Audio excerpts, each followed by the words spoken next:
Welcome to our quick yet powerful training on conflict management. I'm Lucas, and in this video we're going to explore how you can effectively manage conflict using the Thomas Kilmann model. Conflict is inevitable, but how you handle it can make all the difference in your professional and personal life. So let's dive in. Module 1.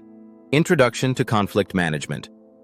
Let's start by understanding what conflict really is. Conflict occurs when there's a disagreement between people with different needs, values, or interests. Now, while conflict might sound negative, it can actually be a positive force for change, if managed properly. Enter the Thomas Kilmann model.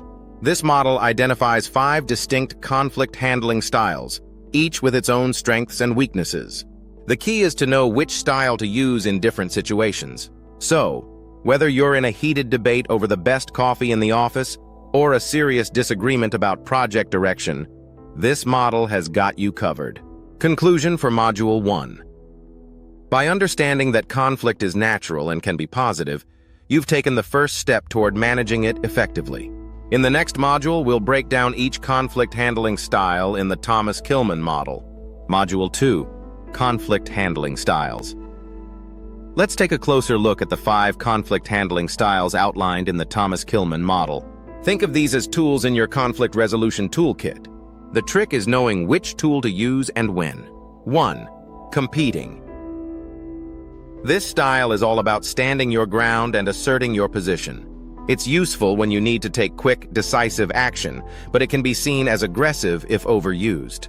Imagine a situation where time is of the essence, like deciding on an emergency course of action. That's when competing comes in handy. 2. Collaborating. Collaboration is about finding a win-win solution that satisfies everyone. It requires open communication and a commitment to working together. Use this style when you're dealing with complex issues where everyone's input is valuable, like developing a new company policy. 3. Compromising. Sometimes the best solution is one where everyone gives up a little to gain a lot. Compromising is about finding a middle ground, making it ideal for situations where a quick resolution is needed, and both parties are willing to make concessions. 4. Avoiding. Avoiding is exactly what it sounds like, stepping back from the conflict. While this might sound like a cop-out, it's actually useful when the issue is minor or when you need time to cool down before addressing the conflict head-on. 5. Accommodating. Lastly, accommodating is all about putting the other person's needs first. It's a useful approach when the relationship is more important than the issue at hand, or when you recognize that you're in the wrong. Think of it as picking your battles wisely. Conclusion for Module 2. Each conflict handling style has its place, and understanding these styles gives you the flexibility to approach conflict in the most effective way. Up next, we'll discuss how to choose the right style for the situation. Module 3. Conflict handling in real-time situations. Now that you know the 5 conflict handling styles, let's talk about how to apply them in real-life situations.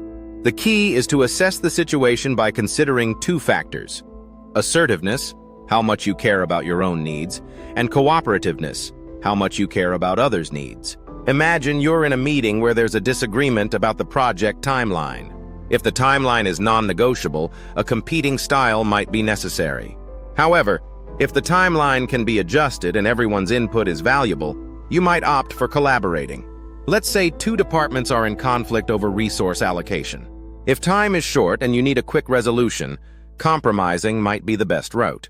But if the relationship between the departments is strained, you might consider accommodating to maintain harmony, or even avoiding if the issue isn't critical.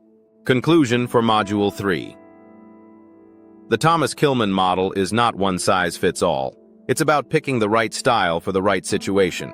By being flexible and mindful, you can navigate conflicts more effectively and maintain positive relationships.